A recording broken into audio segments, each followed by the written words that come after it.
There are a lot of misconceptions out there. Officer Albert Carter is the acting field office director for ICE in Arizona, where he says their operation has challenges you don't find in many other places around the country. Being a Southwest border office, the volume is extremely high. He says volume, referring to the number of cases involving undocumented people. We have over 400 personnel here in Arizona to cover the state. It's the job of many of those people to search for, arrest, and detain people who are in the U.S. illegally. Carter says it involves some detective work. For those that are on the street or at large, will obtain a lead in some form or fashion, be it a call from a law enforcement agency, a call from the public, or however the information comes in. One misconception about the agency Carter says he doesn't accept: that ICE is arresting people at random. That's not the case. We conduct targeted enforcement operations.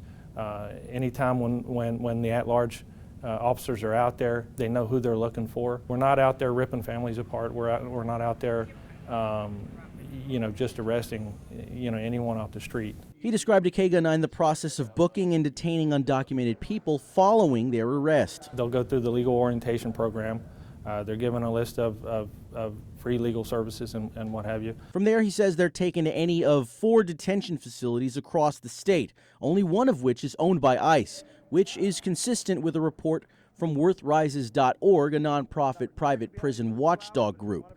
That report states that almost 3 out of 4 people in ICE custody are in privately owned detention centers. It's a normal day in detention, so to speak. They get recreation, they get access to a law library, they get 3 square meals a day with the menu that is reviewed by a dietitian to ensure that they're obtaining enough calories and what have you. A report in November by human rights groups the Puente Movement and the Advancement Project submits the privately owned ICE detention center in Eloy has substandard medical care and food for its detainees. The misconception that they're just in inhumane conditions is completely false. Carter says facilities under his command have a strict code for compliance. There are multiple layers of review and monitoring the compliance with the standards. If a particular standard is deemed to be non-compliant, then the field office must put together a plan to show how we're going to come into compliance and give a rough time frame as to when we will be compliant.